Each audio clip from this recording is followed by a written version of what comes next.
This flight attendant was on a plane for the first time, and her stomach suddenly turned upside down. It seemed that she couldn't stop spitting. She had no money or tissue with her, and the passengers around her became alarmed.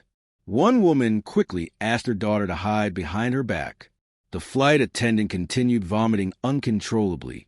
For 2.5 years, she had been suffering like this, saliva still spurting out. She reached out to the passengers, desperate for help, unwilling to die like this.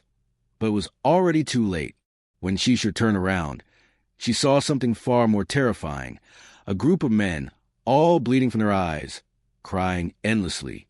Terrified, Shisha quickly pulled her son toward the front of the plane. There, they noticed a quiet young boy sketching something. He looked nervous. Shisha peered at the drawing and froze. It was the exact accident that was happening on the plane, everyone dying in the same horrific way. If the boy's drawing was a prophecy, then continuing forward must be the exit. Before Shisha could react, another man nearby was suddenly consumed by a fire from nowhere. In horror, Shisha grabbed her son and ran. But as they tried to escape, they found themselves going through door after door, never reaching an end. Trapped in a nightmare-like maze, like concubines doomed to wander forever. Meanwhile, in another part of the city, Opeony, an old man, became angry one morning because his daughter-in-law forgot to make breakfast. In frustration, he took his eldest grandson out onto the balcony. But he had forgotten something crucial. He had amnesia, lost in thought. He left the child alone by the railing of their high-rise building. When the child's parents noticed he was missing, panic set in. The old man could only ask confused questions. They lived high up, and the child, curious and full of energy, could have gone anywhere. Fortunately, the child was found just in time.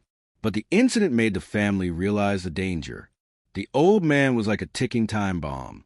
For the safety of everyone, Ah Chong, the son, remembered a guest he had met while driving his taxi earlier. The guest mentioned a nursing home that was fully equipped, took in elderly people who couldn't care for themselves, and most importantly, didn't charge any money. This sounded like a good solution. So Ah Chong and his wife considered moving his mother, who suffered from dementia, into the facility. But once they arrived and the nurse admitted her, Ah Chong noticed something strange. The nursing home only allowed family members to visit at night and by appointment. It felt more like a prison than a care home. Still, they told themselves it was just part of the free services policy. But soon, things would take a horrifying turn. Ah Chong's mother had been in the nursing home for several days, but he couldn't stop thinking about her. One night, he had a nightmare.